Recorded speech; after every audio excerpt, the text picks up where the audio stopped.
You're listening to the Born to Kick-Ass podcast with Matt Tomasi and can be found at borntokickass.com/episode 61.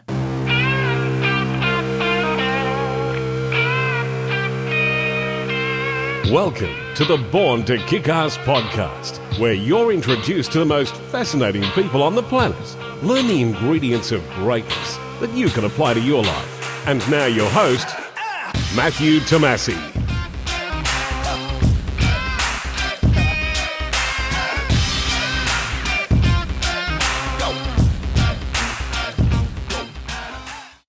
Bill Bradley was a successful millionaire owner of 17 video and gaming rental stores that eventually went bankrupt in 2005. That loss, coupled with a devastating divorce, saw Bill lose everything he had, plummeting to the lowest point in his life.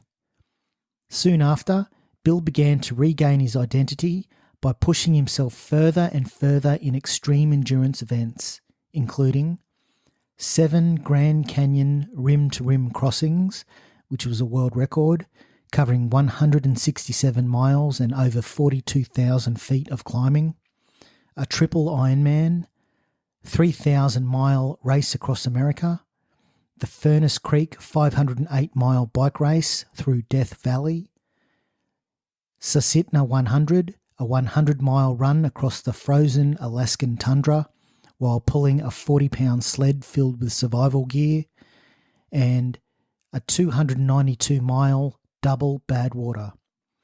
Bill's trademark motto, "Show up and suffer," allows him to conquer fear and discover new realms of human potential. Enjoy the interview.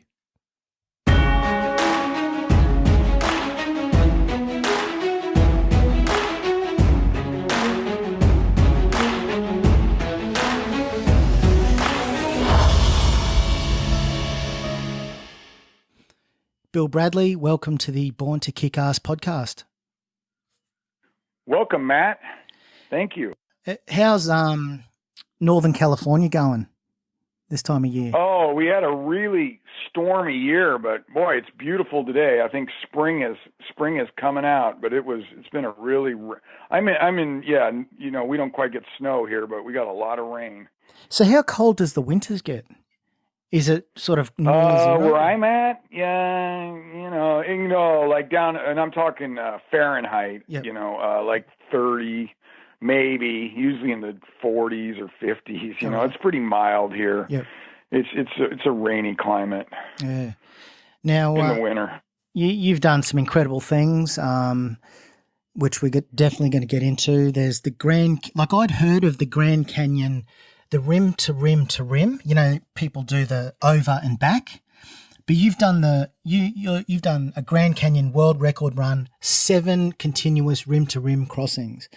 You've done the Double Badwater. The Badwater in itself is arguably one of the toughest ultras on earth, and you've done it a double. Race across America, solo, the Ram, bike ride. Whole host of other extreme endurance events that we're going to dive into. But were you always this way inclined growing up? Were you always like an extreme athlete? Or tell us about what sort of sports were you into growing up, through school and maybe beyond school? Yeah, it's kind of funny because I grew up loving baseball. I wanted to be like Willie Mays. I'm in the Bay Area in San Francisco, and he was the big baseball star on the Giants, and I wanted to be a baseball player, and I did pretty good through Little League and stuff, and then I kind of quit growing, when I was in 9th grade, and all of a sudden everybody's like a head taller than me, and boom, cut from the baseball team, cut from the basketball team, didn't play on the football team. Even I started running track in 7th grade, and I couldn't make the 8th grade team. I ran out of sports literally to play. And here, like you guys are big at soccer, it wasn't big in this area back when I was in high school. I played soccer because I didn't cut. That's pretty full on. So, makes you tough, though, Matt. Yeah, makes you tough. Yeah, it would. Made me cry back then, but now I'm tough. So you're also a successful entrepreneur, businessman as well? Yes. So tell us about that. Yeah, I started when video was in its infancy. This would have been, I guess, like 30-something years ago. But anyway, I opened up a video store at 23 years old with credit cards. I went and tried to get, normal loan at banks, and pretty much everybody laughed at me. And I kept asking, if you're determined enough, you don't have to have money. You just have to have passion. And somebody told me, hey, Bill, this is how you do it. You go to downtown San Francisco, go to every bank you can find, grab a credit card application from each bank, and send them all in at one time. And that's what I did. So I had a house at the time. I borrowed half the money for the store, and I had one credit card, and then all of a sudden I had like 15 of them, and we charged the second half of the store. And I grew that into, I think we were up to 13 video stores and 4 game stores at the end, and $10 million company. And we were ranked one of the tops in the whole nation, for especially volume per store. We had really high volume stores. Yep.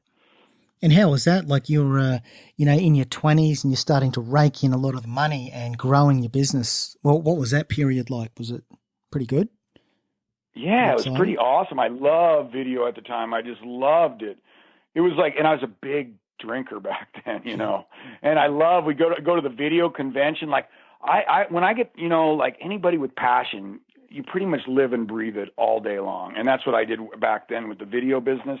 I lived and breathed it, and I would talk everybody's ear off around me until they didn't want to hear anymore. Yeah. And so when I went to my first video convention, I go, oh my God, these guys want to hear about video. And then everybody drank, and I go, wow, this is like heaven.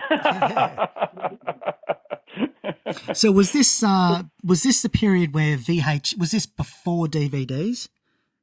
Yes, it was. You're talking like early 80s, like 84, 83, 84, where VHS was the king before DVDs. Were you ever pissed when people didn't rewind their video? I don't think we were pissed. we just bought more and more of those rewind machines. So you mentioned drinking. Was that tell us about the extent of your drinking? Did it ever become a problem for you? Or was that you just loved it? Yeah. Well, right now I don't drink. I haven't drank in since probably 25 years. Yeah. I'm excessive.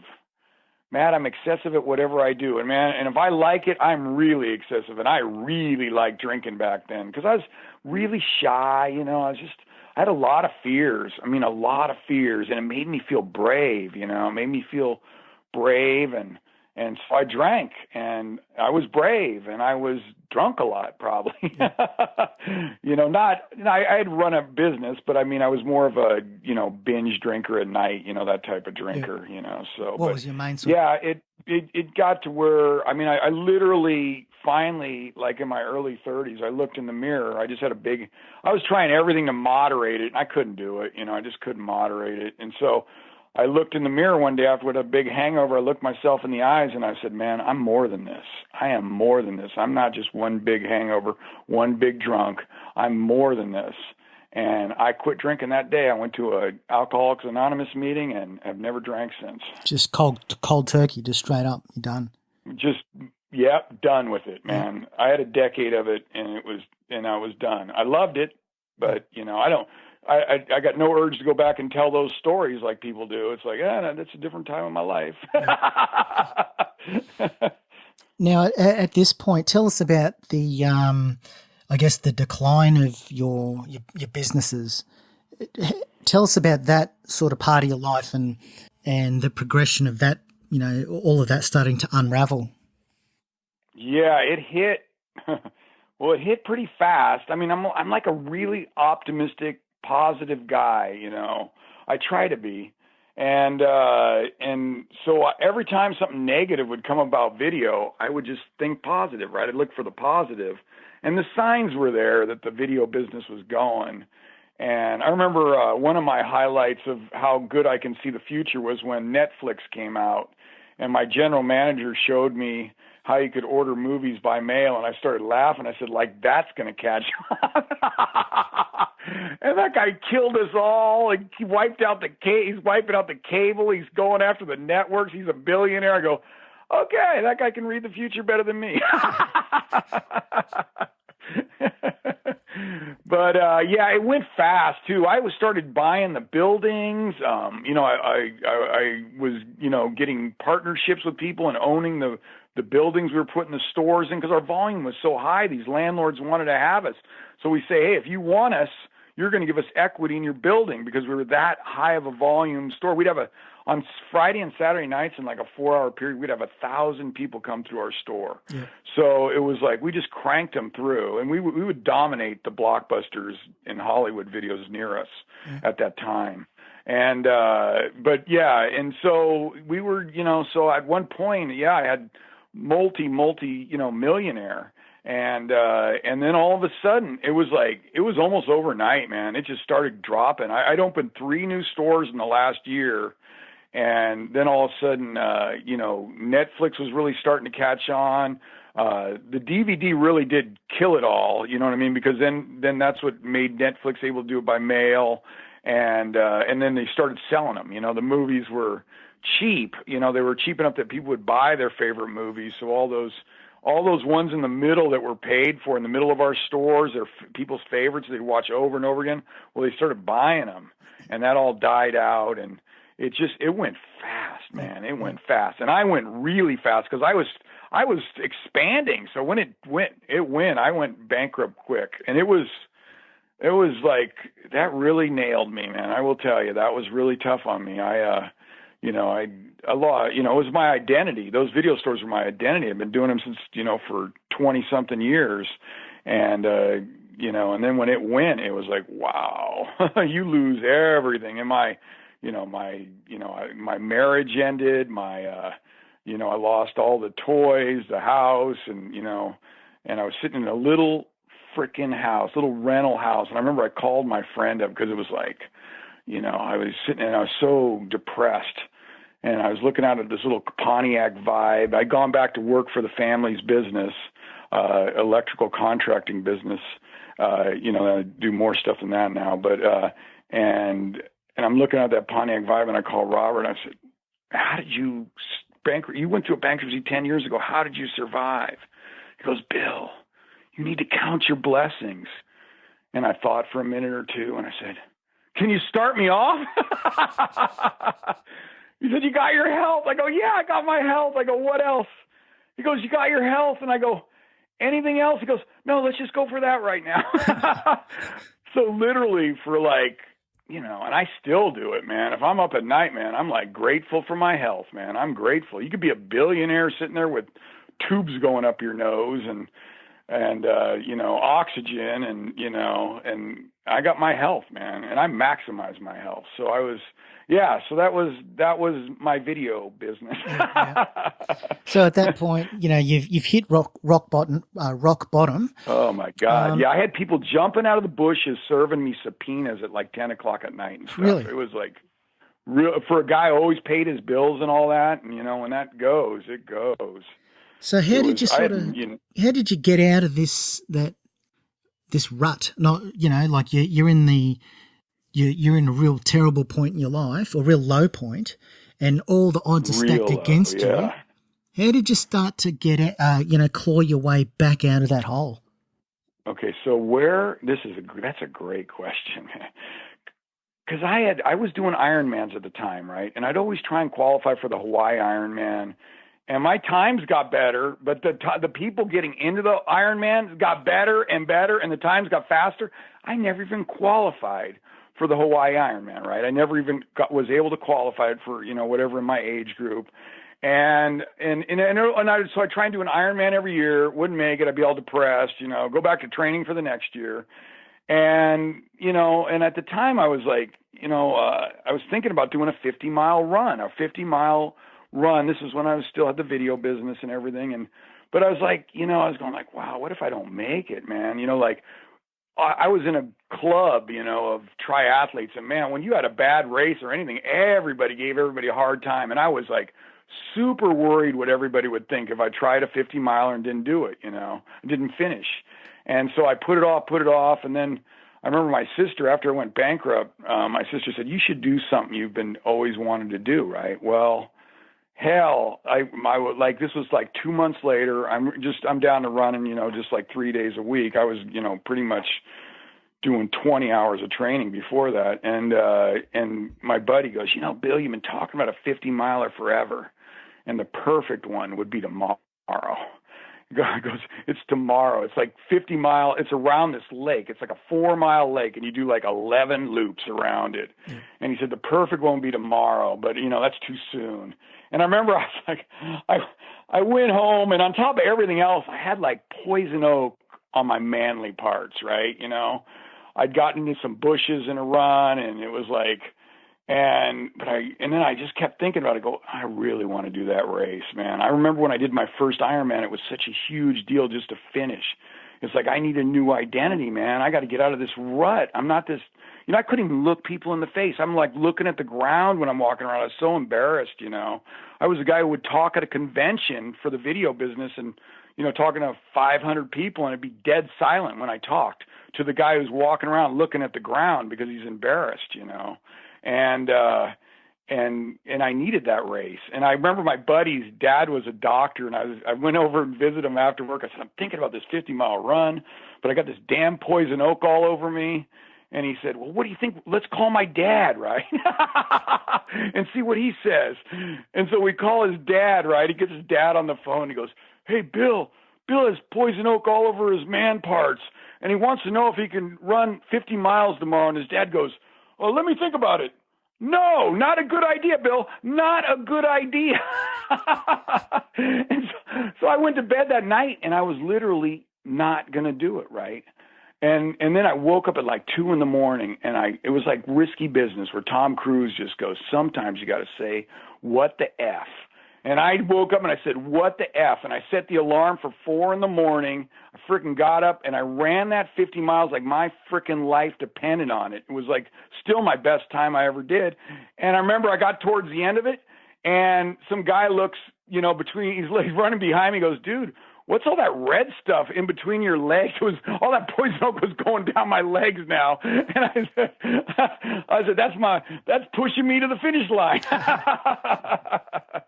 But anyway, that changed my life. After I did that 50 miler, it was like, boom, man, if I could do 50, I could do 100. And then if I could do 100, I could do 200. And if I could do 200, I could, 100 in the desert and 100 in the, in the snow, and then I started swimming and biking and just, and I was an ultra, man. That's what I was. So with the completion of that first 50 miler, so that really opened up your eyes to something bigger in life, did it? I think that was my purpose. I mean, I know it's my purpose now, but at the time I just knew I was supposed to do that stuff, right? Because I will suffer like you wouldn't believe. I would say I would outsuffer almost anybody, but those people on your list are pretty incredible sufferers too. But you almost got to kill me to get me to quit. Almost got to kill me. And so that's one thing I can do. I can go and I go, I go, man, I do renting videos to people. Sure, I'm bringing joy to somebody for a couple hours. But if I can motivate people and change lives, you know what I mean, through doing these events and inspire people to get out of their comfort zones, this is what I'm supposed to do. And it literally almost gives me superhuman powers when I'm out there for the amount of pain I can handle, when I know that this is more than just about me, and that I'm doing this to inspire people, to get people out from their cubicles and go do something, Yeah. With the suffering, do you think that's something you've learnt to be able to endure, or it's something that you're born with? What's your take on that? It's a muscle. It's a muscle, like everything else, man. You can't jump. You cannot jump from running a marathon to running, say Badwater, 135 miles in the heat, where it can get 135 degrees. You can't do it. I don't care. I'd try and drop one of those fast canyons in there and see if they could do it, but maybe they could, but I don't know. I wouldn't put anything past them, but if you're not trained for it and you don't build that mind up, you literally have to go from a marathon to a 50 miler then to a 50 miler, to a 100 miler. And then, maybe you're doing 100 in the snow, 100 in the heat, and then you're going higher, to 200. But it's the mind. So my mind is really, really strong now because I know I've done all these things. I know I've been through all this pain. I know I've been through heat exhaustion and trench foot on my feet, and you name it, I've had it. And I keep pushing and pushing and pushing, and I know I can go a long ways even with all these things going on. Just want to ask as well, the that period with the bankruptcy and the divorce, if you sort of look back at that now, do you think the stress and the struggle and the hardship that you went through in that period of your life, do you think that was somewhat building your resilience, or do you think that part of your life was almost like the seed of building the resilience that you've got now? Matt, I mean, absolutely, man. Absolutely. My dad would call me at night checking on me like a suicide watch, and I go, well, it's not that bad, Dad. It made me freaking tough as nails, man. I'm tough as nails from that, man. My wife left, lost everything, and, and it went on it didn't just end right away. I mean, this went on for like a year and a half, just more and more, stuff coming up on this. And, it was a $10 million company, and it was just like, it made me, when I'm in a race, I go, hell, this will be over in a day or 2 days. That lasted a year and a half dealing with all that crap. This will be over a lot quicker than that. Yeah, it made me tough as nails, really tough. Yeah.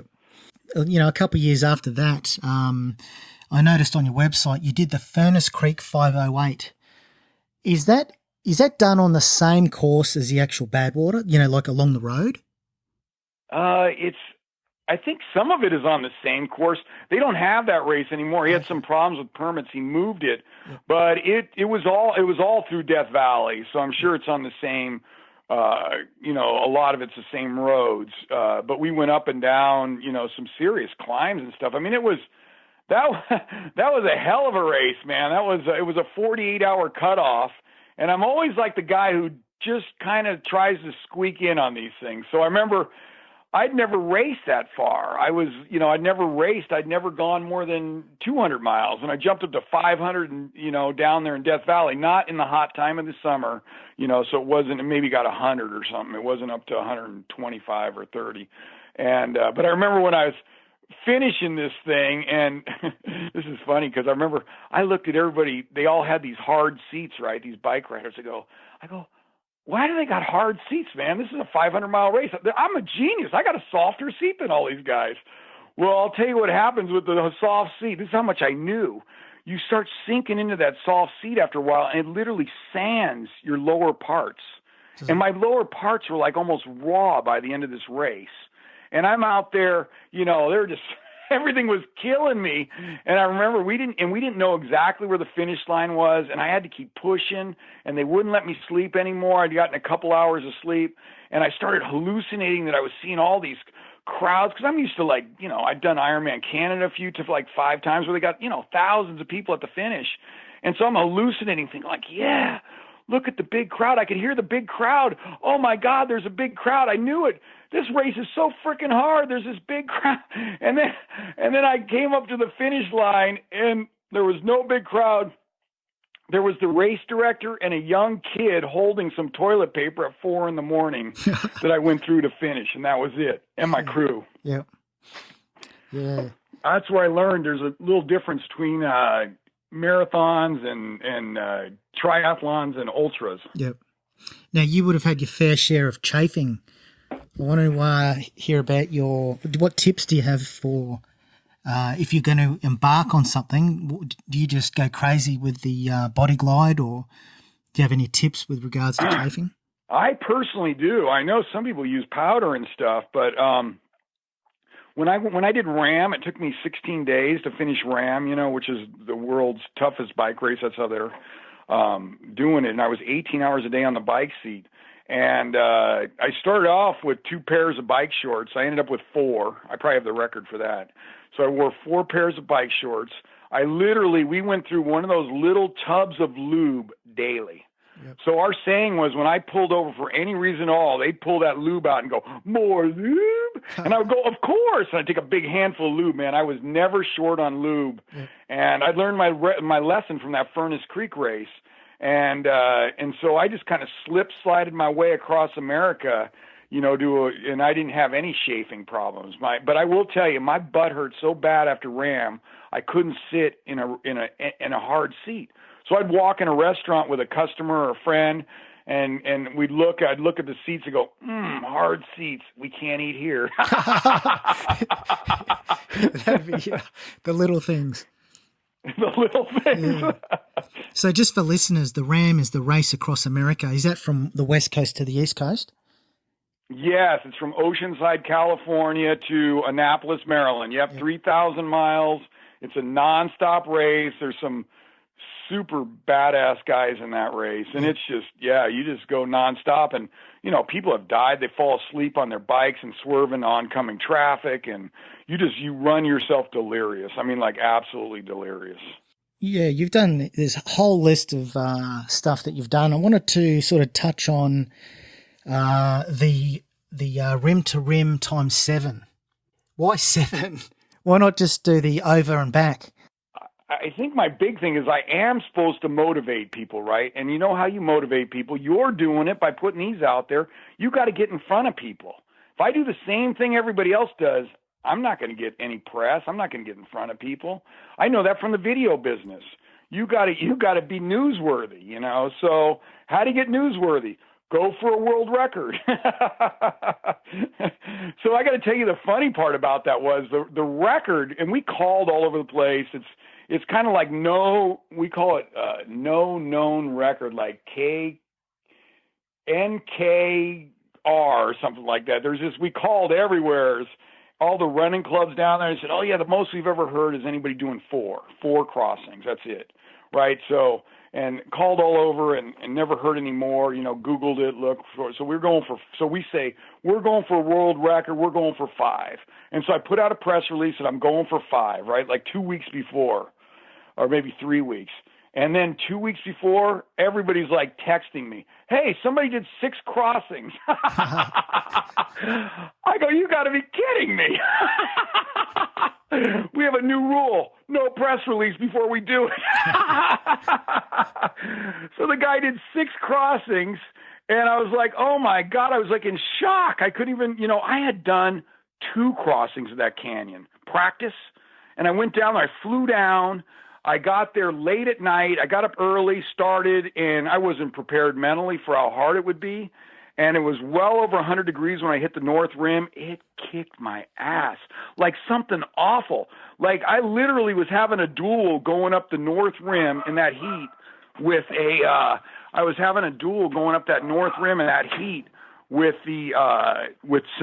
couple that was in their, you know, like their 70s. And I would pass them and they would pass me. Yep. And they eventually left me. And you know what that's called? That's called losing the duel. So I'm having this duel with these people and they left me. And by the time I got to the top of that north rim, I had to stay in a hotel up there to recover for the morning. And I'm like, wow, like when I told my crew chief how the thing went, I had to hold back information. But yeah, I was, it was for me to go from going for 5 after that practice crossing to go for 7 it took everything I had just to even tell people I was going to do that, you know? Like if someone was going to, like I've never been to the Grand Canyon, but the area that you did the crossings, how long would it take to do one crossing? Like not going flat out, just sort of, if you just going to run it. Well, my first crossing took, I think, 11 or 12 hours. Yeah. And do you need to bring all the food with you? Is there you got to carry everything on the bottom, but I had an RV that would go drive around it, you know, to meet me. And that guy, he ended up driving 2,600 miles just to meet me on each side. And it was critical that he would be there. And I had a pacer. I'd always have a pacer. And, you know, just in case I got in trouble down below. And, I'd get up there and, and if you get up there at night, it's like 39 degrees, and you've been down below where it's between, there was crossings that were 110, 112. Yeah. And then you're up there and it's freezing, so you weren't dressed for any cold. So it was critical that guy was there, and he was. What about water sources? Is there places where you can refuel with water, like in the bottom of the canyon, or do you just need to carry all of it with you? They have, like rest stops or whatever, but it's far enough away that you could get in trouble. I mean, people die down there. There's 4 to 5 deaths a year, I mean, it's just like, and what happens is people go down into that canyon and it's cool in the morning, and then they try and come out and when it gets hot and they can't get out, they're like a turtle in a freaking, bowl or something trying to get out. And they're, they could be out of shape. They could be big, and I was shocked at some of the people I've seen down in the bottom of that canyon. I'm like, wow. Just totally unprepared. But that's why they helicopter out like 350 a year, Yep. So that was totaling 168 miles with 42,000 feet of climbing. That's it's pretty. That your quads would have been pretty sore after that. Everything hurt. And you know what I got? I got this thing. It's called dust pneumonia. I didn't even know what that was, but by about the 4th crossing, I'm hacking up this red dust-like substance. And by the 7th crossing, I was wheezing. I couldn't talk anymore. I was like, and that's where you talked about motivation, Well, there's no way I could have made that 7th crossing on my own. I was in such bad shape. I had a trench foot on my feet. Literally, they were like raw. The bottoms of my feet were raw from all the, I think the sweating and just getting my feet wet, not changing my socks enough. And I mean, they would every crossing they'd have to work on my feet, and there were blisters under I'd never had this before, but blisters under calluses where you have to, she literally had to use a scalpel to poke through the callus to get to the blister. Yeah. And you know how we knew when she hit the blister? Yeah. I screamed like a baby. I go, you hit it. But yeah, it was tough, to put it mildly. And how's your toenails? How many toenails have you lost over the years? Oh my God, my toes are like the most embarrassing thing. I should do, the one guy, he's a legend down Marshall, there right? in Death Valley. Marshall, he got him operated and he got his toenails taken off permanently. And I should do that. Mine are hideous, man. They're like, they just don't even. They're just permanently black and look like hell, And I always say that. I always go, I wonder if that's covered under my health insurance. I want to have a toenail operation. Yeah. Well, I actually did have 2 toenails removed. It was actually by a podiatrist. It wasn't permanently removed. They were temporarily removed. The guy goes, do you want them permanently removed where they sort of kill the root and it doesn't grow back, or he just removes the toenail and they grow back over time? So yeah, I just went with that option. At that time, my 2 big toenails were real mashed up from a lot of training. But yeah. So was it pretty easy to do? Yeah, the guy just I think it might have been 1 or 2 sort of anesthetic shots sort of around the toenail. And then he got out the scalpel and he said, oh yeah, you can look away if you want, but I was just watching it. And like, you can't feel it. And then the guy just goes to work and sort of, like, at that point, my toenail was it was basically sitting on top of jelly. You know, that where it's all mashed up, but it hasn't actually dried out yet. It was sort of in that early drying out phase. But, the anesthetic, you couldn't feel it. And then the guy just goes to work with the scalpel and then tapes it all up. And then when all the jelly heals, I guess, afterwards, like a couple of weeks later, yeah, it's fine. Completely fine. Wow. I think I'm going to look into that. I'm telling you, I'm like done with this. Yeah. No, just get it done. And it's literally, afterwards when I walked out of there or hobbled out, it was literally a load off my mind. it like such a small thing with your toenails, you know, all the pain that you go through when they're starting to lift. When that's gone, it's just like a weight off your shoulders. But yeah, I'd recommend it. It was good. I'd do it again. Yeah, it's one less crazy thing I got to deal with all the time. Yeah. So how do you approach these epic adventures that you do? Like, for example, the Double Badwater.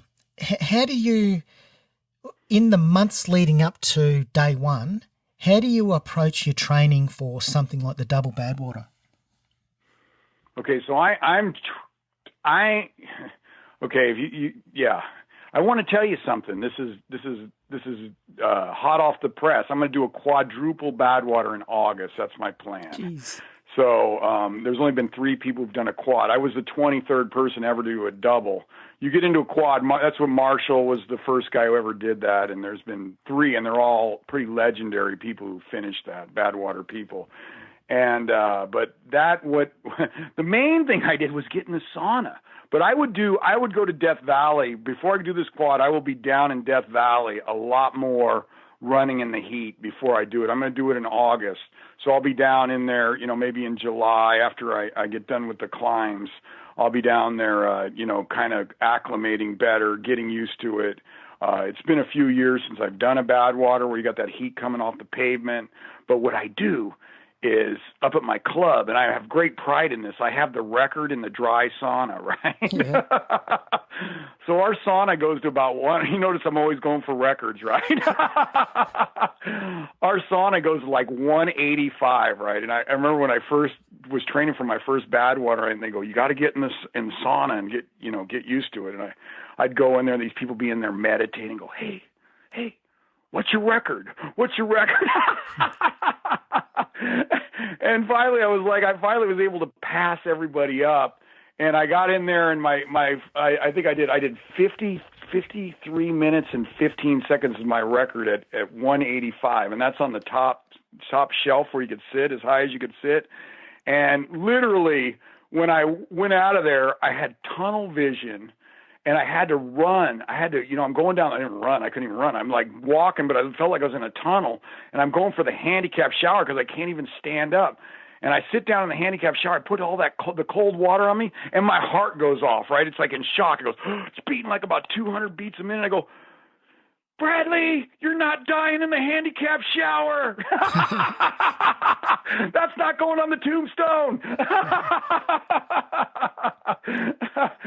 So now when I go long, I tend to just wet my head first and slowly work my body into it and not shock my whole body. Yeah, the sauna, you can't beat the sauna. It gets really the heat, and then you got to get out and run. But I think if you can run.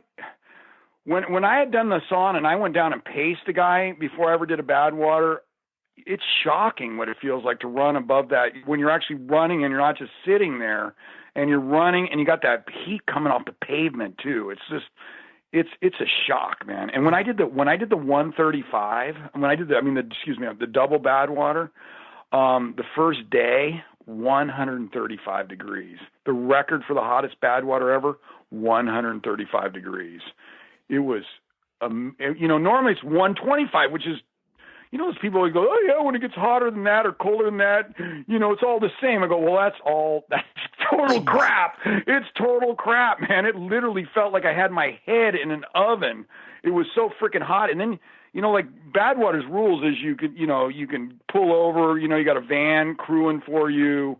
And you can get in the van, and they're air conditioned. As long as the van ain't moving, and the air it's air conditioned, and you're pouring water on your head. Well, when it's 135, the air conditioning doesn't work. Yeah. So I got in the van, and it was hot as it was outside. It was overpowering the air conditioning, and so I go, well, this ain't working. So I just got back out and started going down the road again. It was just like and the second, I went through that the first day. The second day, I can't even remember the second day. I can't remember one thing about it because it was so hot and I was so depleted that it's just one big blur. Yeah, it would have been like, just for, I guess for listeners, 135 degrees Fahrenheit is a 57 degrees Celsius. That's insane. It was insane, man. Yeah. Like the hottest I've been in was probably 50, 51, and that was in Dubai in summer. And that was wow. The feeling that was oppressive. It was so oppressive. Just the heat was just on top of you. But to run through something that's even hotter than that, it's amazing. And you got you're running on the white line because your shoes are starting to peel because they're boiling up. And the heat just coming off that pavement up into you it's just amazing. It just is. And it took, those are all, if I wasn't doing it for something more than myself, man, there's no way I could do it. You're pushing it. You're doing this to motivate people, to show people what's possible. Hey, if I can do this, you sure can go run a 5K or a 10K or something like that you've been talking about for years. And get out there and do it, and that's why, and it pushes me. It definitely pushes me. And also I got a crew there, and I know what it's like to be on somebody's crew and they don't finish. It feels like you didn't finish. So I really, really work hard to finish these things for what my crew puts in for me. Yeah. Do you use that mental technique where, you're really suffering and rather than focusing on yourself, try and focus on, the fact that you're doing it for others? Does that approach help with those real tough times? Absolutely. I remember I did a 250-mile run one time, and it was for charity. And I'd been training really well, and I felt like I went to a new level. And I ran the first 50 miles like I almost ran as fast as I could run 50 miles, right? And then, man, the bear hit me. That's when it feels like a bear jumped on your back. That's what we used to call it in track. And I was moving at I couldn't even run anymore. I was just walking, and I was like a death walk. And I would have, I still have 100 and almost 200 miles still to go.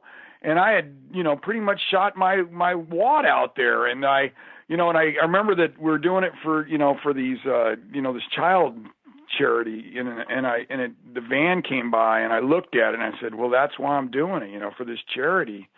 And I go, there's no way I can quit. And you'll do way more for others than you will do for yourself, man, way more. Yeah. So that is a way, You want to make big events. You're dedicating it. You're whatever. You're getting others involved. That you're doing it for them. Your purpose is to help others. It makes you Superman out there. Yeah.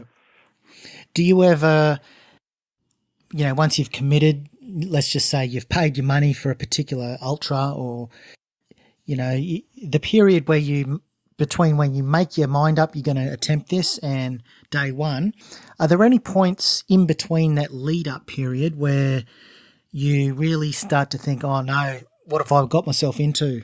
What I'm going to face down the track? This is really, because this is fun. This is funny because I do the motivational videos, and I did one that nightmares can be good, man. Nightmares can mean that you're going out of your comfort zone and you're challenging yourself and you're pushing yourself. And I was like, I just went up to Lake Tahoe to do some training up in the snow. I did a 6-hour run with snowshoes one day, or hike, I should say. I had a 25-pound pack on, and then I did a 3-hour the next day. And I remember I showed up there, and I'm staying in a hostel to keep my costs down, right? And there, by the time I got up there after work, there was one other guy in the room, and they have a little shade that goes over your, a little curtain that goes over your bunk. And so I never even met the guy. And I'm up there, and I'm sleeping, and all of a sudden about midnight or so, or 1 a.m, I wake up, and I had a nightmare. I was falling off a cliff, right? Because I got big mountain climbs kind of like, no. And then I'm like, oh, I hope you didn't hear that. Usually only my dog hears my nightmares.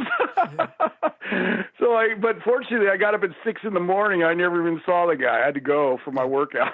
Yeah. But yeah, in another one where I really had a lot of nightmares is when, I had done the Ultraman in Hawaii, which is a badass race. It's some of the best athletes I've ever been around, and ex-Olympians and stuff. And it's like a 2.5 time Ironman, but it's staged.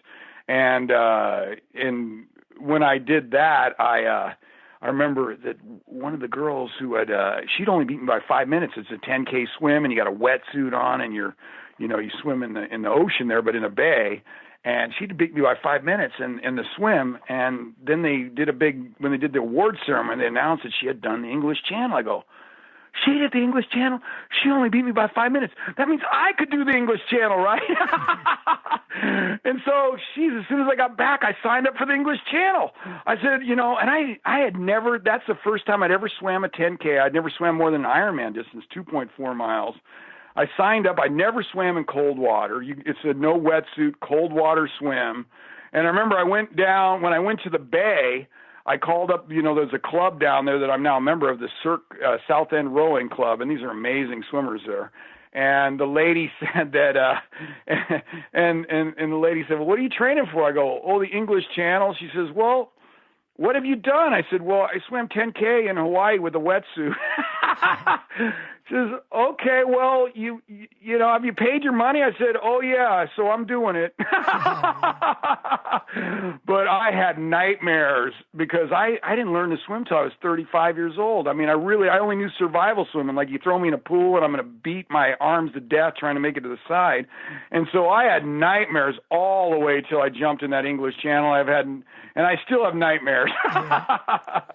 How much? But it was that's how you know. You know what I mean? It's that middle period. If you're pushing yourself, you're going to be uncomfortable. How much of a factor is the cold with the English Channel swim? How cold is it? I think the cold is it's mostly mental. It's huge, right? I put on, so you're supposed to, my running weight, which is big for a runner anyway, is like, 185, right? Because, I'm bigger now than I was. In high school, I was 155 runner, but I'm 6'2". And then they go, for cold water swimming, eat anything you want, drink whatever you want, eat, and these guys they like their beer. I don't drink, obviously. But they eat anything they want. And so I go, this is a great sport. And I just ate and gained weight, and you're warmer in the water. That's why seals are so big, because they're warm, And normally it's maybe you put 20 pounds on, maybe 25. I put 50 on over my running weight. And I was like, yeah, because when I first was going out there, I was cold. And then and it's not just the weight though, but the other thing is you get, it's a combination, but you got to get used to being in the cold. You have to be comfortable with that cold feeling. And my best thing I ever did was I swam one time early in the summer or spring, and it was 54 degrees in the bay, and I swam 10 straight hours with no wetsuit. Yeah. That was cold. Yeah. Now, with the English Channel, we're talking off air. You've that's been one of your nemesises. Is that a word, nemesis or nemesis? It is now. You've attempted that 5 times? Yeah. So why do you keep going back to that? Because it's easy to quit, man. It's easy. I got to show people what's possible, and it's not just – and I'm telling you, in the beginning, I was embarrassed by the different events that I failed at. I was embarrassed. But now it's like people are like, they come up to me and say, wow, I just can't believe you're going back out there again. Because people quit so easy. They're embarrassed and they quit. They don't want to try again. And they, and I just dust my ass off and I go back at it. And I'm telling you, I was like, I was super embarrassed when I first didn't make these things. And now it's like, this is part of what I'm supposed to do. I'm supposed to I know this is my purpose. I'm supposed to take these events on, and if I get my ass kicked, I learn from it, and I go back at it again. You know what? And if you just try not to get your ass kicked the same way twice. And if you can, and you keep getting better, and you learn from it, and you get better and better and better and better, and you just do. And the last swim I got out there, I made it 20 miles. And then at the very end, and I thought I got to 20 miles, right? And the most I did before was 17. And when I got to 20 and I could see the shore, and I'm thinking like, I got this. I finally got this. And I tell everybody, when I make it to shore in France, you're going to hear a scream they're going to hear around the world, right? And then all of a sudden, this big dark cloud blew over our head, and the wind started whipping in our face. And the universe was saying, it ain't going to be that easy, Bradley.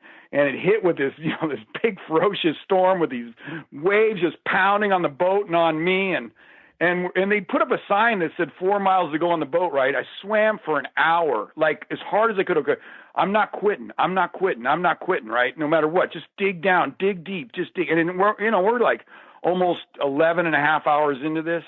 And I'm digging deep and I'm, swimming in this. I swim for an hour. And then they put another sign up, 7 miles to go. I'm like, no way. I couldn't even figure it out. I go, we got a new rule. Don't put a sign up that's bigger than the last sign. Because you can't ask questions. You can't hear anything when you're out there. It's just waves and stuff pounding around you. And I swam for another hour. And, and then the boat was kind of like, the boat couldn't stay with me in that storm. But I just kept thinking, okay, don't get your mind back on track. Get your mind back on track. Just keep swimming. It will end. That's one of my things I always say, this will end. This will end. Just keep swimming. And then all of a sudden, and I was like really focusing.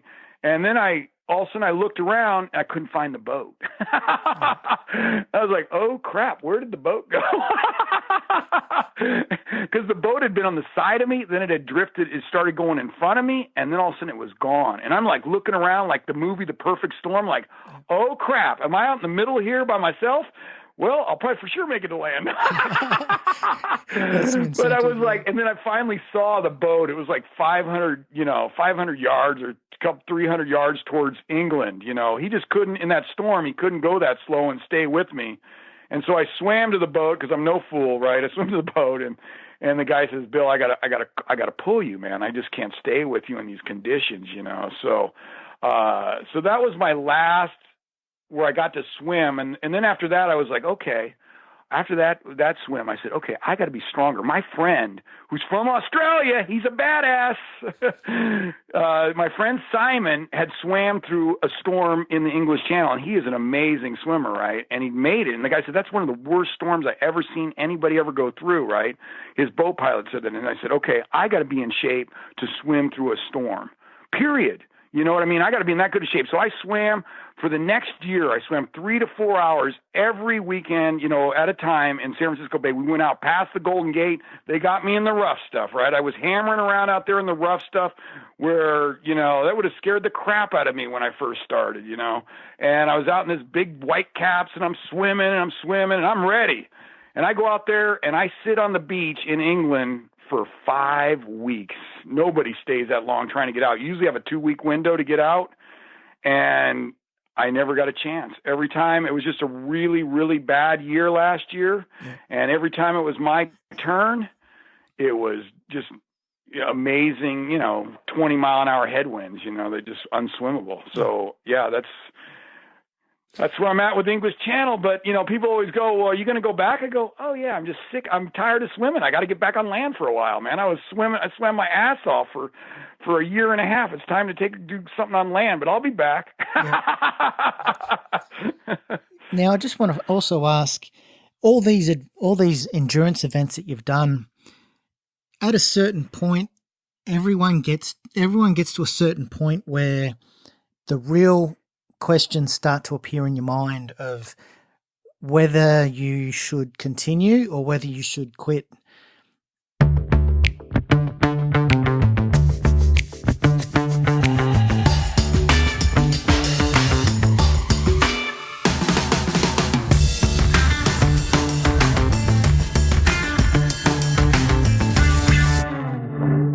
G'day guys, Matt here. This podcast is a labour of love, and all episodes are researched, scheduled, edited, created and promoted in my spare time. Typically, after an episode has been recorded, it can take another 3 hours of post-production activities to get the final cut.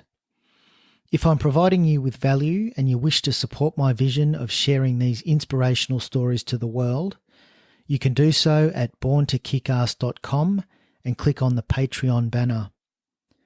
Your support will help to maintain the monthly podcast running costs and enable me to outsource repetitive tasks, so I can bring you even more kick-ass episodes. Once again, if you want to support me in producing this podcast, head over to borntokickass.com and click on the Patreon banner. You can't miss it. And now back to the rest of the show. When those questions arise in your mind, whether it's 10 hours into a particular ultra, or you've covered X number of miles and you're sort of deep into it. When those questions arise in your mind, how do you deal with those questions of wanting to quit, wanting to stop, wanting to be comfortable, versus ignoring those thoughts and continuing to push forward? How do you deal with those moments? Yeah, I got a lot of different techniques for that, but some of the main ones are if it's not too bad, like in the beginning, if it starts and I go, oh my God, I still got 120 miles to go across the desert or something, like one Badwater, and you're already in bad shape in the first marathon, And I go, so I start the one technique I use is chunking it down. I say, okay, just make it, till dark. Just make it till, make it to the 50-mile mark. Just make it to the 40-mile mark. Make it to the next, and the worse you feel, the more you chunk it down. Make it to the next stop. Normally, like if I'm on the boat, if it's swimming, it's 30-minute, it's every 30 minutes you get they have a feed break. So you literally you tread for 30 seconds in the water and get fed. But it's a way to break the race up in your mind, or, in Death Valley, you're getting water or ice every, like every 30 minutes there too, same thing. And so you're just make it to the next check, the next thing where they're feeding me, make it to the next feed, and you're chunking it down. And sometimes it's so bad that you just just make it one more step, just make it one more stroke, just make it one more, so that's one thing that I definitely do. And as you get more and more used to this, as you do more and more of these, you get tougher mentally where you don't have to do that stuff. Because you already know that you finish things that are as hard as this or harder.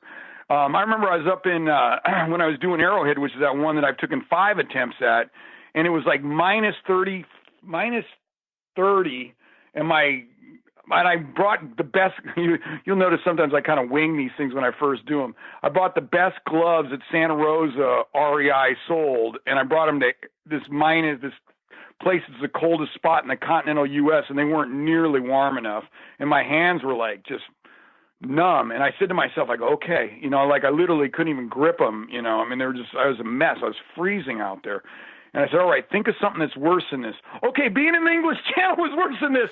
That's worse. It could be worse. You could be in the English Channel. Keep pushing. And then, like I said, the third thing literally is for something bigger than you. You know what I mean? And a lot of times, I'll tell you, the majority is if I have somebody there with me. Somebody who's, out there, pacing me.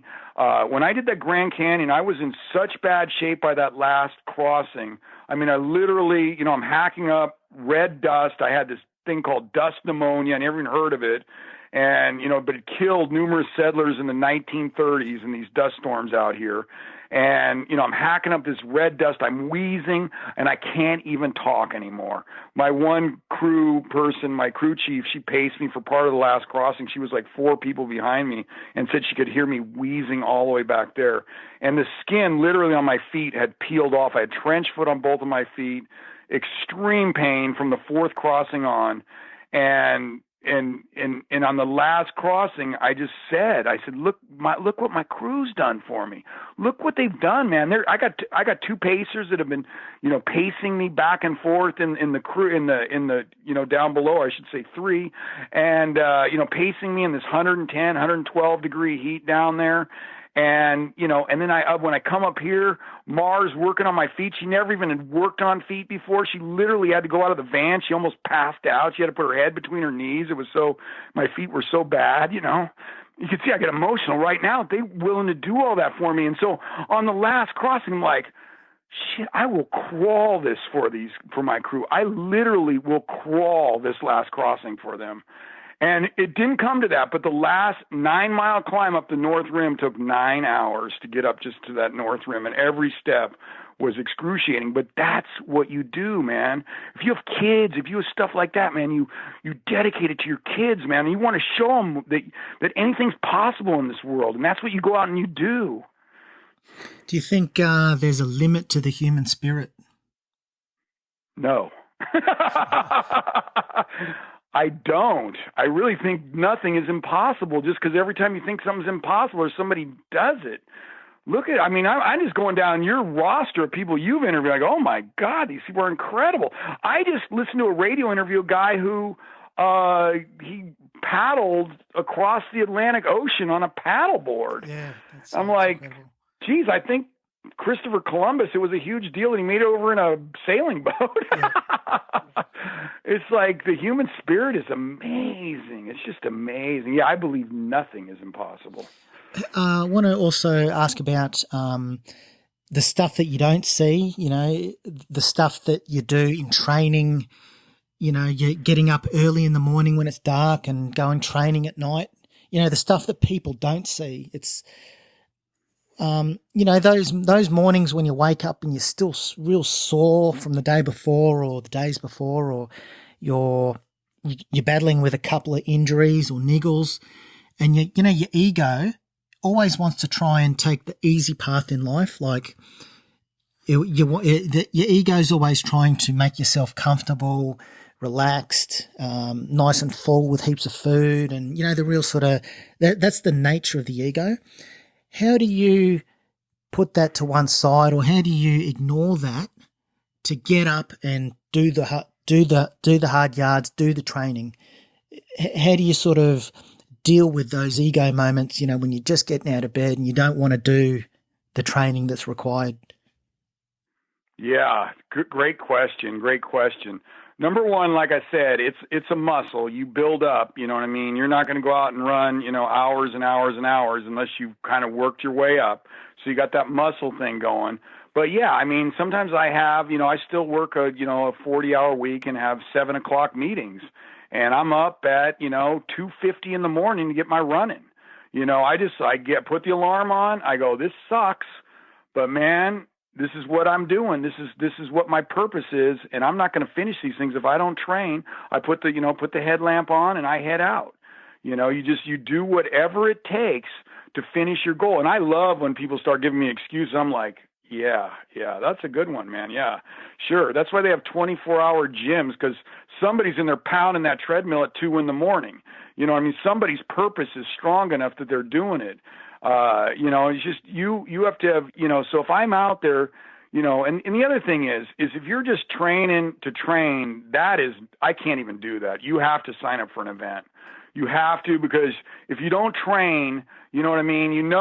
The event's coming. You have to train. Yeah. So that's one thing is I never don't have an event that I'm training for. Never. Usually it's multiple events, but I don't have one on the agenda. So I never stop training. And I know that it's what I'm supposed to do. And the only way my purpose is to motivate people. And I'm not going to motivate people sitting on my ass on my couch. And I will tell you, if you have kids, you're not going to motivate people by sitting on your butt watching TV. They're going to end up being watch TV butt sitters if that's what you do. They don't do what you tell them, they do what you say. So it's kind of ironic. My son is like an amazing marathoner. He's just ran 3 hours for his first race of his whole life in the San Francisco Marathon. And my other daughter's run 2 marathons. She's like a 4-hour, and she's going to climb Mount Shasta with me coming up. But when they were kids, they really didn't want much to do with what I was doing. They were very studious. They're really good students. And now in their 20s and late 20s, and my son's in his early 30s, now they're doing what, they're gravitating, like, hey, Dad's okay. We always thought he's a little crazy, but he's okay. So yeah, that motivates me. I want to motivate my kids. I want to motivate people. Yep. Well, sleeping in till 2:50 a.m., that's definitely going to be motivating for a lot of people. Yeah, because you know what? There's nobody who's real successful in life that frickin' sleeps. And I don't care if it's the weekend. I don't care what it is. They're not sleeping in. They're up and they're doing stuff.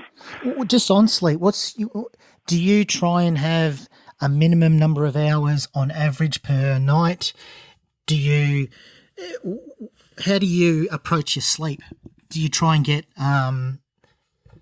minimal? How many hours of sleep do you have sort of on average per night? Or if I really need 8. I mean, if I'm doing heavy training, I need 8. I remember Mark Allen when he was winning all those Ironmans. It was like 10 hours of sleep he was getting. You know, I mean, it was a lot. And then I listen to tons of YouTube videos. I want to always keep myself positive, right? So I'm always listening to all these motivational videos. And Arnold said when he was training, you know, Arnold Schwarzenegger, and he was in the German army, whatever army that is over there, but he would have to get up and train for 3 hours before he did their normal training. And he would say, after you get your 6 hours sleep, he goes, I know some of you are saying you need 8 or 9 hours. Sleep faster. So, I mean, there's sometimes where I do, if I can only get 6 or 5 or 4 or whatever, I'm going to get it. You know, and I'm going to get my workout in, but if I want to keep doing it day after day after day and increasing my mileage, I need my sleep. I don't go out at night. You know, I'm trying to be in bed by 8 o'clock, you know, or 9, at least 9 for sure. And, you know, I try to get to sleep by 9, if 10 at the worst. And, but really I try to get in sleep by, you know, it's just got to be a priority. You got to make it. If you want to accomplish great goals, it has to be a priority over everything else. So unless it's some sort of like family event or something, you know, I'm like, you know, I'm passing on almost everything. I want to sleep. Yeah. With goal setting, how important is goal setting for life that you've it's like the most important thing ever. You know what? When I did the video stores, I wrote out these goals because I heard this thing. I read a book, and it said that they surveyed all the people who graduated from Harvard University 10 years later, and it was like 2% of them had written out their goals. And those 2% had made more money than the other 98% combined because they had goals. Goals are your map. Goals are I wrote them out when I did the video business in my early 20s, and I went back like 10 years later and I looked at them. I nailed like 90% of those goals. But then I got comfortable. Remember you talked about getting comfortable? And I quit doing goals, right? Well, after I went bankrupt, trust me, I got goals again, man. I got goals, and I read them every morning and every night religiously into the mirror. Yeah. I look right in that mirror that I told myself I'm more than this, right? And I read those goals, you know, every morning and every night. And I'm one of those guys who, like, you know, I'm always the world's greatest.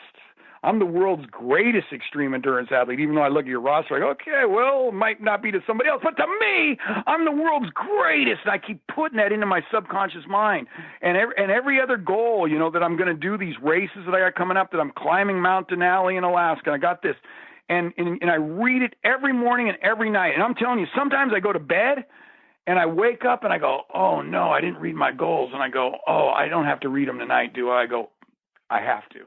And I get up, I turn the bathroom light on, and I read them. I go, otherwise, I'm not showing what it takes. I have no direction where I'm going, you know. So I'm putting that in my head every morning and every night. Just not just goals, but I'm probably telling you affirmations too. You know, the combination of the two of them. And I just read them. And I'm not one of those guys. Some people like the 1 year. I mean, I just got the big enchiladas up there, and you know, and then you're going to hit your 1 year goals on the way to hitting the big stuff too. So I like big things that excite the hell out of me when I read them. So do you write them down like on a bit of paper, or where do you have like a book that you write down your goals in, or? I write them. I just write them on a piece of binder paper, man. And you know what's funny? By the end of the year, it's like you could see where my hands have ripped. I have handprints on both sides of the paper, and I'm like ripping through it. And I go, okay, I need to write another one up. Because I got the grip of determination on those goals. Who do you look up to, or who do you draw inspiration from? Do you have like any mentors or people that you look up to and draw inspiration from? I think a lot of people, I mean, we were just talking about, I got one of my original heroes when I started doing the Ironman was Dave Scott. I heard, he's a 6-time Hawaii Ironman winner. And I listened to him speak a couple times and just his stories and how determined he was. And I'd hear stories about his training. And he was like, he was a big hero for me when I started doing this. And then the other day on my Twitter, he started following me, and I was like, no way. And I figured it was a fake guy, and it was him. And I'm like, it made me tear up, man. It literally made me tear up because he won that thing 6 times. I never even qualified for it. I never even made it into the field over there. And, it made me tear up, but he was just a guy who was super determined and trained hard. And and I go, and then you had Mark Allen. I had, when I was a kid, you had Dave. I was a half miler in high school. And so Dave Waddle was a guy who had a lot of personality and was crazy. And Lance Armstrong was super inspirational for me on the biking. I know he's had, big falling out, but back when he was the king, he inspired the hell out of me, So, I'm always reaching. I'm always studying greatness. And that was, and I have a, kind of a life-changing thing coming up because I'm just always put motivational videos into the YouTube and I'm watching them. I don't watch regular TV. I might watch a little bit of sports. That's, I'm a big sports fan, but I don't watch anything else. I definitely don't watch the news. And I watch these motivational things, and this Conor McGregor, I think I was telling you a little bit before we got on the air, but he popped up and he's like a MMA fighter. And he started out, he was a apprentice a plumber, in his early 20s. And he's working, 8.5-hour days and commuting an hour and a half each way to the job site. And he was still training 3 hours and he was doing well. Right. But then but they said to go to the next level, you got to train 3 hours in the morning and 3 hours at night. And he couldn't do it while he's working full time. So he went in and quit his job as this apprentice a plumber, and he went we call it welfare out there. They call it the dole there. I guess that's what they said. He called it the dole, and he went on the dole, and he was still living at home. And his dad, he was blue collar hard worker, so he's literally almost fighting with his son every day to get him out to go get a job, right? And he fought his dad off for 2 years. And then the phone rang one day, and it kept ringing and ringing and ringing. He goes, oh, no, I don't want to get in a fight, with my dad again. I don't want to answer it. And then he finally said, I better answer it. He answered it, and they said, this is the UFC. You have a fight in 9 weeks. Is that freaking awesome or what, man? Because he needed to train more. Yeah. Yeah. And so I looked at myself, and I go, wow. These last events, this Arrowhead 135, 6 tries at it, English Channel 5 tries, Denali, a couple tries. I need more time to train. I need more time to study the courses, study the details, study the stuff. You can't be, going. I drive 25,000 miles a year, and I'm like Connor, man. I'm back home at at bedtime practically. And, and so I looked, I studied, I go, okay, where am I? I got I checked out my 401ks. Okay, I got enough money to almost last 2 years. If I cash in all my retirement money, I could last 2 years. I don't believe in retirement anyway, man. I'm going to push and push. I'll die on some mountain somewhere it's frozen. I'm going to push right to the grave, push the pedal to the metal. And so I figured it out, and I go, man, if I do that, I could put this extra training in this detail. I could get out, go on these courses a couple weeks ahead of time, learn, the backside of the Arrowhead course, so I'm not guessing and pushing myself too hard. And so I freaking said, I'm going pro. And you know what? And if I finish these events, my goal is I'll get sponsors, I'll get speaking gigs, and I will get on TV. I'll get some sort of reality show or something where, not some phony baloney one, but something that's motivational. I've had 2 or 3 of those guys come to me in the past when I was making all the events. But then when you go on and you're not making them anymore, those guys all disappear. Even though there's this poem, I love The Man in the Arena, the guy who's in there, you got to respect the guy who's in there, and not the critic, but the guy who's in the arena getting all muddy and dirty, and and he's giving it everything, guys. It doesn't matter if he wins or loses, because he's just giving it his all, and he's respected for that. And I go, yeah, I love that poem by Theodore Roosevelt, and it motivates the hell out of me. But I'll tell you one thing, if he don't win, he ain't getting sponsors.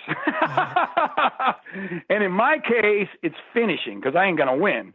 I finish unless nobody else is in the race, but I finish, and that's what I got to do. So so in the near future, I'm going to be going pro. 56 years old, I'm going pro. Me and Connor. And Connor, by the way, is a 2-belt world champion now. So we'll see. And I get that, I start training up in the 20-hour range. And I think it's going to make a big difference, and getting that sleep that's necessary. You know what I mean? Not doing those 5 and 6 hours where you have to. Do you have any particular approach to recovery at all? Do you sort of recover in a certain way? Do you have certain techniques or anything that you eat that really stands out, or that you do, to aid your recovery? I'll tell you one thing I did. I put on a bunch of weight, like I said, for that English channel. I've been whittling it down, right? I'm getting closer to my, my running weight, but I did put on a lot of muscle too with all that swimming. But, and so I was cutting down my eating a lot, but I couldn't recover, for these longer runs and stuff. I was having, really weak out there. And, I talked to my friend Brenda. Brenda's like, she's one of the top 100 female runners in the world, probably in the top 5. And she says, Bill, she says, you just got to eat a lot when you're done with a long run, protein, leaning towards the protein, but you got to get a lot in you, period.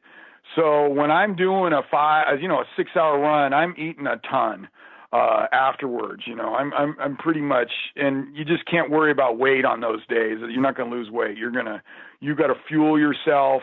And when I finished that 6-hour run last weekend in the snow with those snowshoes and going up, not run, but hike up the mountain and down, and, with like a 25-pound pack, I think. And I got up the next morning and went out and did another 3 hours of it. And I felt better the second day than the first, but I pigged out, man. Yeah. And I don't normally eat that much, but, Brenda told me to, just freaking eat. Now, if you're only running an hour, you might not want to eat that much. But with all the, the many, many hours that you've been in extreme environments, have you ever had any deep spiritual realizations at all, where you're in an immense amount of pain and suffering, and, you've transcended pain? And has there ever been a moment or moments that things have gone really quiet and you've had any sort of spiritual realizations at all? I mean, I'll tell you, when I finish those things, like when I finished my first Badwater, and when I know I'm going to finish, I'm a very spiritual person. I'm not religious, but I'm spiritual. I definitely believe there's something bigger than all of us out there. And yeah, that is what my purpose is. But I will tell you mostly what I get out there is hallucinating. I get out there and I get so overtired, so stuff. I wouldn't say that I'm spiritual as much as, it's just, I hallucinate stuff, but I would say, I would think I'm out there because I'm spiritual, because I'm supposed to do, my purpose is to motivate people, but I'm always feel like I'm pushing through the pain. Yeah. I just always feel like I'm pushing through the pain, and it goes numb sometimes, but I'm pushing through pain. What's the most far out hallucination you've experienced? Okay, I got to tell you two. Yep. So the one time when I ran 100 miles in Alaska, right before I started the race, my buddy told me, he goes, "Hey, Bill, you know what? The moose are really mean this year. There's a lot of snow. So if there's a moose on the trail, you need to go like 100 yards around it." He goes, "I don't care if the snow is up to your neck. It's so deep of powder. That moose on the trail, you go 100 yards around that moose." And I'm like, "Well, why are they that mean? Are you sure?" And he goes, yeah, well, my father-in-law just recently was walking on his property, and he saw that there was a moose on his property, and he was out there walking between buildings. And all of a sudden, he got slammed in the back. This moose had run up, hit him in the back, knocked him on the ground, and started stomping on him. And these things are like as big as a car. They weigh, thousands of pounds. And it's stomping on him, and it had just snowed, though, so he's stomping him in the snow, and he had a lot of layers on. And because the moose was there, he carried a gun. He had a gun pocked in his waistband, so he turned over and he shot the moose, right? This guy tells me this story right before the race. So as soon as it gets to, 3 in the morning, I'm freaking seeing moose on the trail all over the place. I go, oh my God, is that a moose? Is that a moose? And I get up and I go, oh, just a tree. And I swear I thought I saw like moose all the way through the whole 100-mile race. And so, but then this last one was like this, when I was running this Arrowhead just like a few months ago, and I was out and again, it's like, I don't know, 3 or 4 in the morning. And I look up the trail and I swear to God, it looks like a guy got hung, man. And he's got his hands tied behind his back and he's hanging from this tree. I go, no way. No way. I can't, this can't be, this can't be real. There's no way, man. I don't want to see this, and then I keep walking, I get up closer and it still looks like it until I'm right on top. I go, oh, thank God, just a tree. Yeah. There's some crazy things. Yeah. They're interesting. Yeah. So of all the things that you've done, is there one that's been your proudest achievement? I would say, yeah. I mean, yeah, they're all a big deal. But I think when I first did the Badwater, just because it was like, I'd always watched it on TV and I'd seen it. And the Ironman, and the Ironmans, they're all, anytime I've done anything for the first time, it literally makes me like tear up. But that Badwater, I went through all that heat and, I was in a lot of pain. And my first one I finished, and it's considered the world's toughest bike race. And world's toughest run, so they market it as. And I remember when I was going up the hill and I knew I was going to finish, and it was a big deal, man. That was, it was really, really emotional. I was tearing up pretty bad then because I knew that this was a big thing. I mean, I knew that was a big accomplishment. So I think it's whenever you push your envelope out there and you finish, it's a big deal. And these ones that I've took on, 5, 6 times, when I finish those, it's going to be huge, I mean, they will be, just because I kept going back. I mean, I had a guy, when I went out this time at that Arrowhead, I was probably in too good a shape. I didn't sleep the first night. So this is a 135-mile run I was telling you about before we started, but in northern Minnesota, it's on the Canadian border. It's the coldest spot in the continental U.S., and I've been knocked out in there, minus 35 Fahrenheit, minus 48, the last time I'd gone out there before this year. And I trained so hard this time, and I went right through the first night without sleeping, I mean, because I was so strong, and I just went, and you literally go 35 miles to the first checkpoint, go 12 hours, and you never take a break, right? You're on your feet pulling a 50-pound sled in the snow, and then it started snowing, and I went 30 hours, and I'd only been off my feet for like an hour and a half. And, so this is, and I just literally I pushed for a day and a half and blew myself up. I could have slept for like 3 hours, but by the time I knew I could have slept, I was so out of it that I couldn't, I couldn't figure out time. I was just like so delirious and so out of it. And, but when I finished the English Channel, finished Denali, which I got coming up because that thing's so, Denali's that mountain climb in Alaska. The first time I tried that, 2 guys died when I was on the mountain. These are brutal, tough races, and yeah, it's an amazing. It'll be amazing when I finish them, and always whatever I'm doing at the time is the toughest. So, because what's the hardest? I go, whatever I'm doing at the time, it's always the hardest. Yeah. The Double Badwater. So you actually went with the actual Badwater 135. That finishes at Mount Whitney Portals. Is that right? Or the Yes, correct. And then did you continue right up to the summit of Mount Whitney?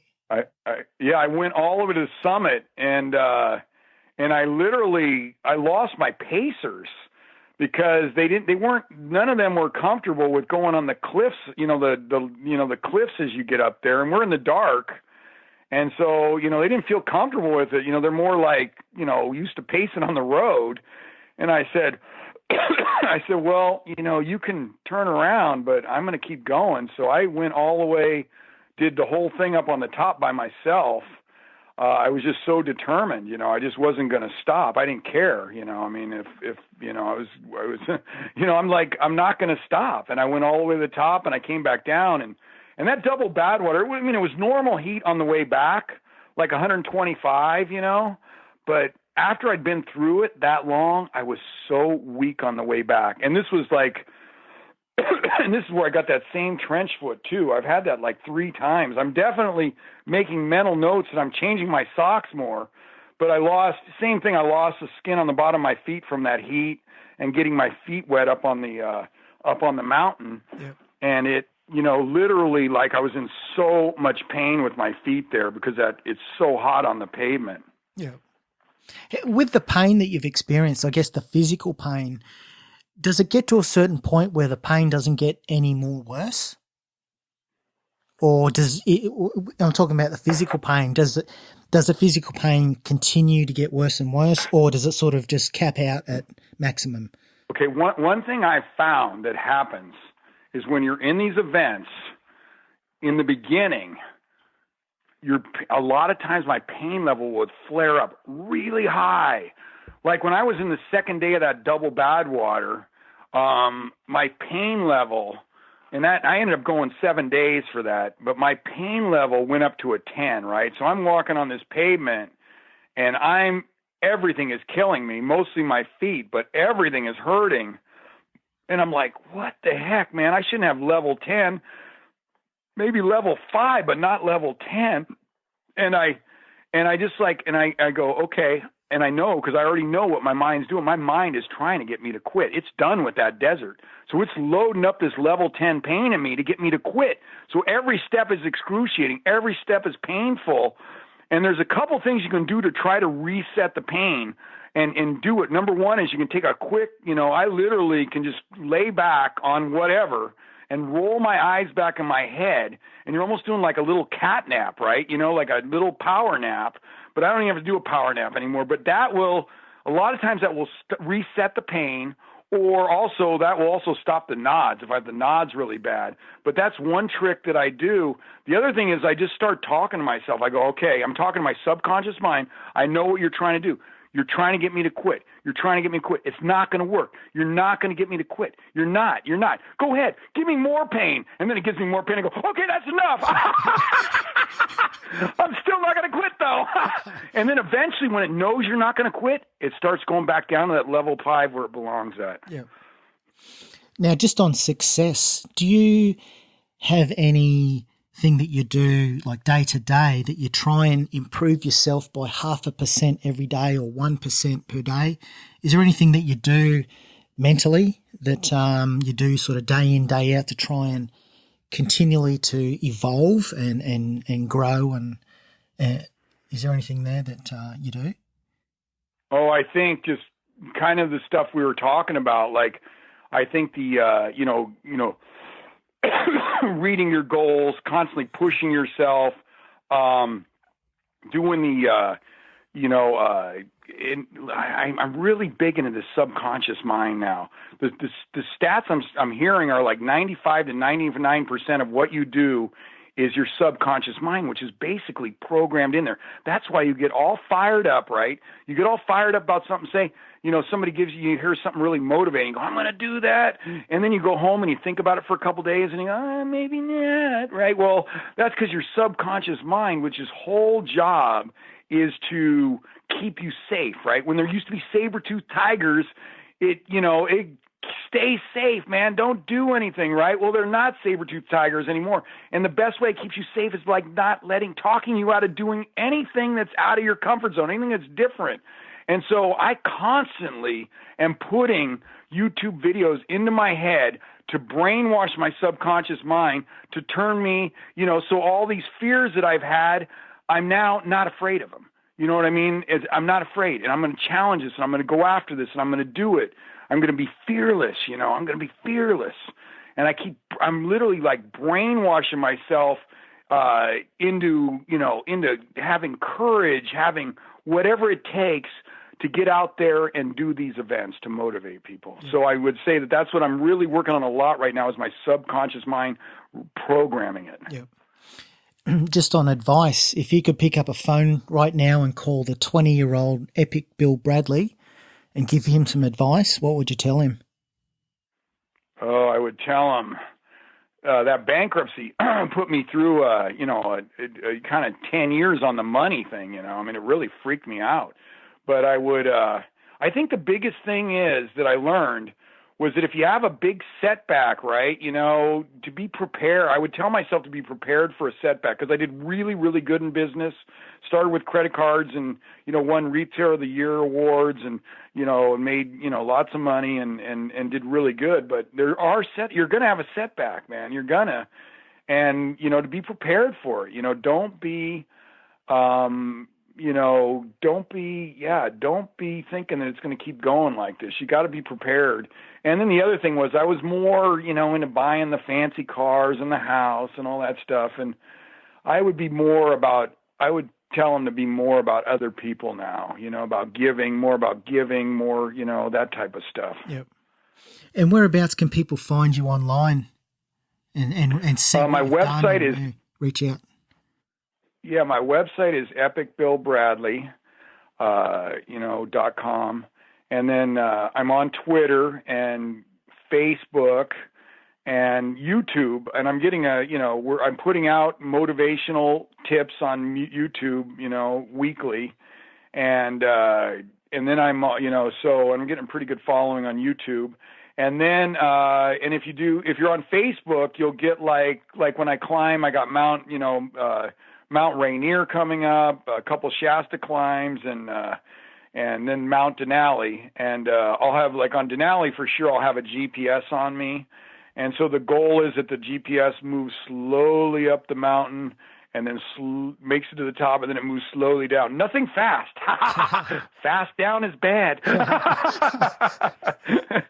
And so, so I'll have that, and we'll pass out the instructions for that, and we give updates on all these things. I'll have a satellite phone with me, like I'm heading up for Rainier, not this week, but the following week, and I'll have a satellite phone on me. Yeah. And for my other events, I'll have satellite phones. So the updates. What's the main goal for 2017? Is it the quad, Badwater quad? Are all these mountains just training for the Badwater quad?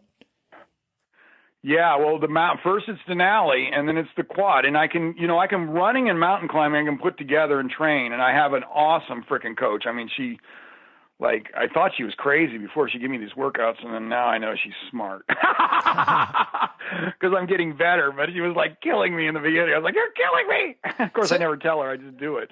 And so it's I'm shooting for I think it's Rainier will be a huge deal. That's a winter ascent if I can make it to the top without if we can make it without having any avalanche problems. And then, Denali is a big deal because that is this will be my third attempt. That's a huge deal to me. Yeah. And world's, coldest mountain and all that. And it's, it's a nasty mountain. Yeah. And then going up, and then the quad would be amazing. I mean, it was that was some serious pain I was in for that Double Badwater, so to even at the time to think about going around and doing it again, it's there's no way. But I've had enough time to let that go and strategize, and I'll nail it once I'm going. I'll nail it. Yeah. So do you reckon you'll break the hour? Your hour PB in the sauna as part of training for the Badwater quad? That's it. I made it. You like know my mind, man. You know my mind.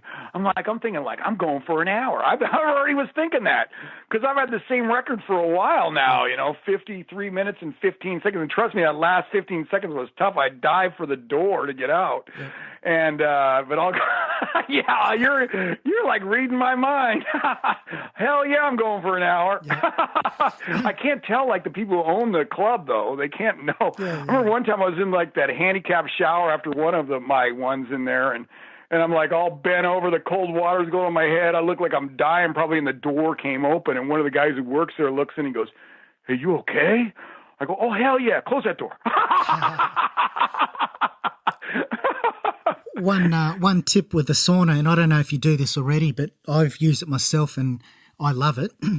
If you're going to have like a massive session in the sauna, the night before, prep up like I don't know what the equivalent is in America, but like a 2 litre, just like, electrolyte drink, like a couple litres worth, but put it in the freezer so it's like frozen, and then take that frozen electrolyte drink with you into the sauna, because as you progress deeper into the sauna session, the drink's going to start to melt, but when you're sipping on it through your sauna session, it's still ice cold. If you haven't already implemented that, try that. No, I just drink regular water in there, but I do make it ice cold, but it only lasts so long. But yeah, I mean, I like that idea of having someone, look at how I'm going, you're going to get me over that hour. Yeah, nothing like having the sauna record at your club. Yeah. And trust me, I brag about it all the time. Well, I'm always in there. Go, what's your record? 30 minutes? Oh, yeah, that's pretty good. I've done 53 minutes, 15 seconds. You don't go in with a full-on tracksuit, do you? Like fully clothed up? Oh, no, I wear like a Speedo. I'm a swimmer. Well, thanks for coming onto the podcast, and it's been great speaking with you. And yeah, you're definitely inspirational, and you've got a lot of stories, and there's a lot of just your vibe. It's definitely going to rub off on a lot of people, and the fact that you're doing these things really shows that it is possible, to set massive goals and achieve them and go beyond yourself. I think what you're doing is it's incredible, and good luck with all your, Denali and the Badwater quad. Good luck with all your training leading up to those, and thanks for coming on. Matt, you're the king. You're the king. It's an honor to be on with you. Seriously, it's a big deal. Thank you. Yeah, cheers. And I think you are motivating a lot of people. Yeah. And hopefully we did it as a team today. Yeah, definitely. But keep in touch, and no doubt we'll speak again in the future. And we'll hear some more crazy adventures that you've done. Great. Thank you very much.